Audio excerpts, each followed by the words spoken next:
Ya, memang ya, kalau kita bicara tentang aksi beberapa hari ini ya, belakangan ini memang rame juga, seru, dan tentu ini menjadi sorotan di mana-mana. Dan pastinya kita menjadi sebagai masyarakat ya, sebagai masyarakat yang melihat ini agaknya jadi merinding, agaknya menjadi takut kemana mana karena takut kena imbas dari aksi demonstrasi gitu ya. Tapi apa sih yang menyebabkan aksi ini terjadi dan pastinya ini menjadi sorotan juga. Kalau dulu karena ada beberapa pihak yang mencoba menyamakan, menyetarakan aksi demonstrasi yang belakangan terjadi itu dengan kasus yang terjadi tahun 98. Tetapi saya melihatnya sangat berbeda. Ini sorotan dari apa yang saya lihat ya, bahwa tahun 98 itu banyak tokoh yang ikut terlibat atau mengawal aksi demonstrasi, mengawal agenda penting pada waktu itu. Ada Megawati, terus kemudian Sultan Hamengkubuwono ke-10, Amin Rais, siapa lagi itu, banyak banget.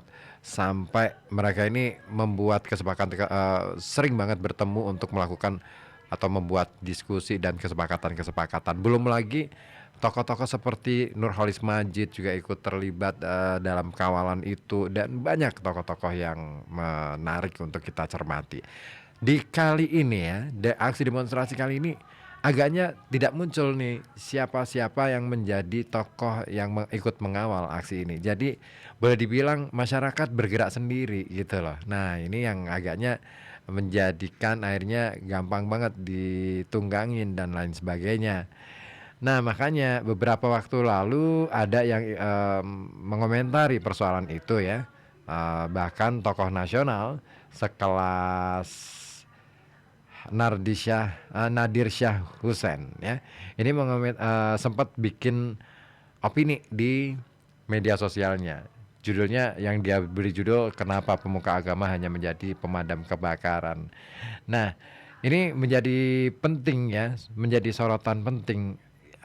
Ini kenapa fenomena ini kenapa harus terjadi, dan kenapa kok tidak justru dikawal untuk supaya agendanya terkawal dengan baik dan tidak menjadi liar dan menjadi bola liar seperti yang sekarang, sampai akhirnya ada juga pihak yang lain ya yang ikut dompleng ke dalam aksi ini, sehingga aksi anarkis juga terjadi di mana-mana.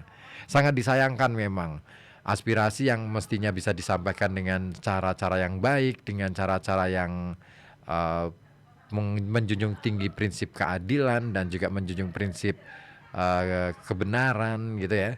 Ini akhirnya direcoki dengan aksi-aksi yang sungguh-sungguh sangat ya pokoknya menohok lah ya buat kita semua. Nah, itu dia. Makanya ini penting banget untuk kita cermati supaya kita tidak akhirnya menjadi pamali dengan demonstrasi. Karena dengan adanya aksi yang seperti ini akhirnya orang trauma, orang kemudian berpikir bahwa demonstrasi itu buruk. Padahal dalam konteks berdemokrasi, menyampaikan pendapat di ruang publik, menyampaikan pendapat di hadapan banyak orang itu hal yang boleh dilakukan. Persoalannya ini dia, aksi anarkis ini yang kemudian akhirnya merecoki itu, sehingga persepsi masyarakat juga akhirnya tergiring ke persoalan-persoalan itu tadi. Nah, saya tunggu komentar dari Anda. Silakan bisa Anda layangkan di 0855420912. Mas Hamtaro di Tirto ikutan komentar mengenai peristiwa kemarin. Mulai sekarang introspeksi dari masing-masing sajalah daripada saling menyalahkan atau saling melempar kesalahan. Manusia mempunyai batas rasa kesabaran. Iya, betul. Kalau kita bicara tentang introspeksi, itu sudah kewajiban ya, sudah menjadi kewajaran. Persoalannya not just if ya, tidak hanya itu. Persoalannya kompleks, Mas Hamtaro. Kita melihatnya dari berbagai perspektif. Karena semuanya menghendaki ya bahwa tatanan pemerintahan, tatanan politik yang berlaku itu bisa membawa kemanfaatan untuk semua pihak gitu. Tidak hanya menguntungkan satu pihak sementara di pihak lain justru dirugikan gitu ya. Nah, itu yang sebenarnya sedang ingin disampaikan oleh para aktivis dalam demonstrasinya. Problemnya itu tadi, ada aksi anarkis yang kemudian ikut menyertai.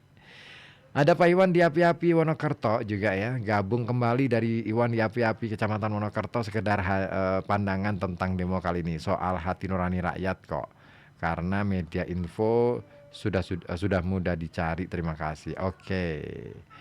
Iya, memang ya. Sebenarnya kalau kita bicara tentang aksi kemarin ya, memang ini semacam suara masyarakat yang luar biasa meluap gitu ya. Nah, ada emosi yang sedang meruak gitu keluar, dan akhirnya kayaknya ini menjadi kesempatan, akhirnya ada yang menunggangin gitu ya. Oke, dari Pak Ipung di Benan juga ikutan bergabung. Selamat sore Mas Ribut beserta semua kru yang sedang bertugas sore ini. Sore yang cukup sembromong katanya. Iya, panas ya. Terkait tragedi 30 Agustus dan surat edaran untuk diam di rumah. Demo kemarin bagai petir di siang hari bolong, Mas. Tiba-tiba dan tak terduga untuk Kota Pekalongan. Iya betul. Saya juga melihatnya, saya juga kaget. Loh, kok begini ya caranya? Nah, aksi demo kemarin cenderung berbau dan bernuansa politis. Sementara di seberang sana, dekadensi moral sudah terjadi. Supremasi hukum, politik, dan akhlak dipertaruhkan. Dan penerapan semacam jam malam, menurut saya nih ya, ini menurut Pak Ipung di Bendan, suatu hal yang berlebihan karena pasti akan berimbas pada sektor ekonomi. Bukankah Kota Pekalongan saat ini sedang moncer di bidang UMKM-nya, dan penerapan semacam ini, jam malam ini, juga akan berdampak pada investasi ya di Kota Pekalongan. Oke, terima kasih Pak Ipung.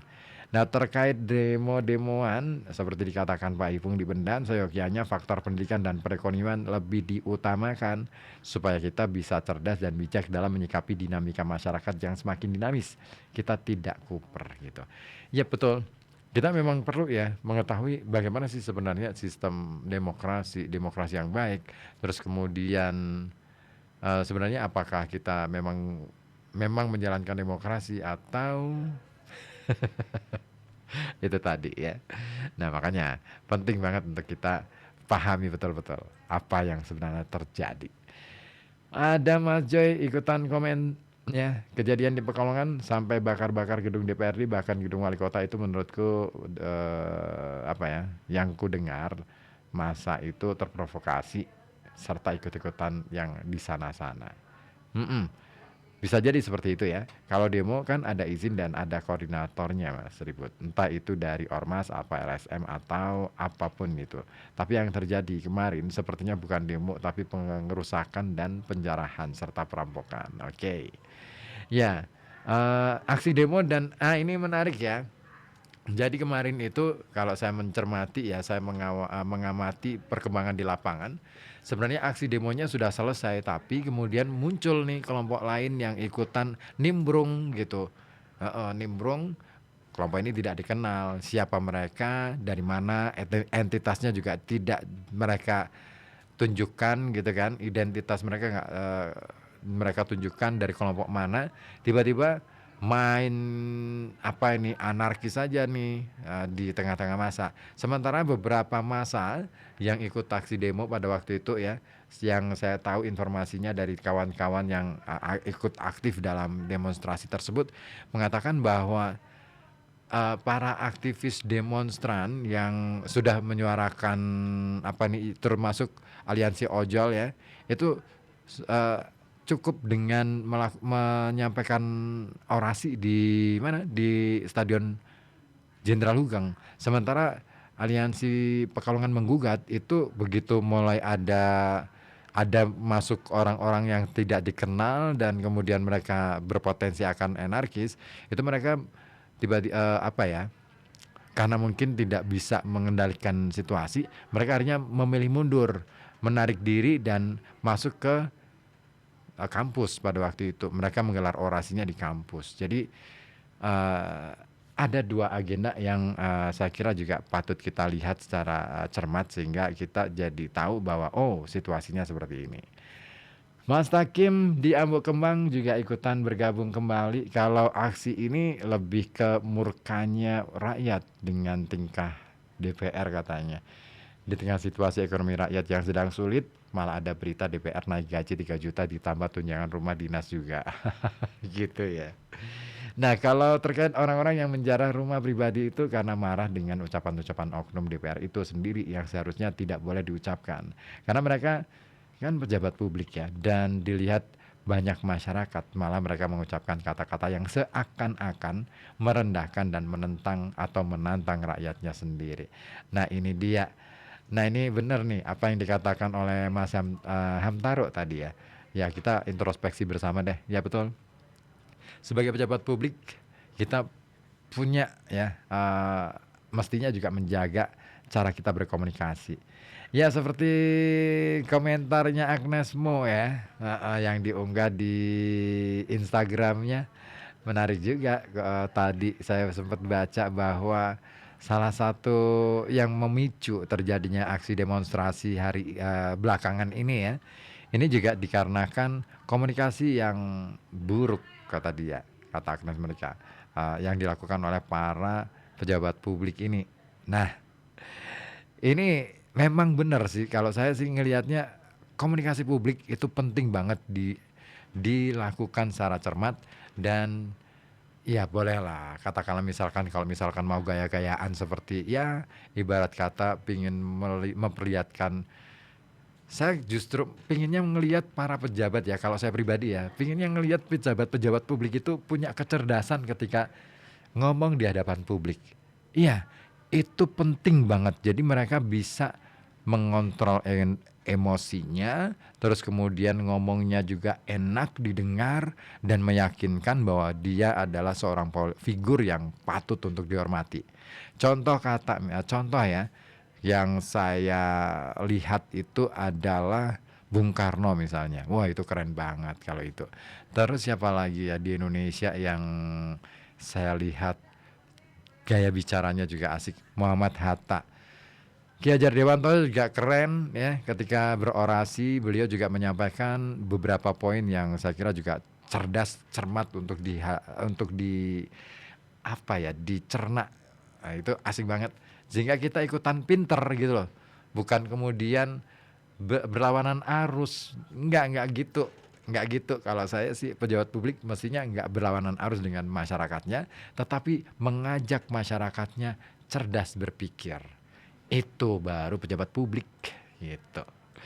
Oke, Ali Gopan di Keramat Sari mengomentari bukan demokrasi tapi demokrasi katanya. Oke. Kalau semoga Kota Pekalongan tetap baik-baik saja. Amin ya. Oke. Nah, jadi gitu. Kalau saya ngelihatnya komunikasi publik itu penting banget untuk dikuasai para pejabat publik karena di ruang publik itu seseorang salah ngomong saja bisa salah selamanya. Seumur hidup akan dikenang oleh banyak orang. Baik. Nanti saya akan lanjut ya. Pastikan terus di sini di FM 91,2 Radio Kota Batik News Interaktif Solutif.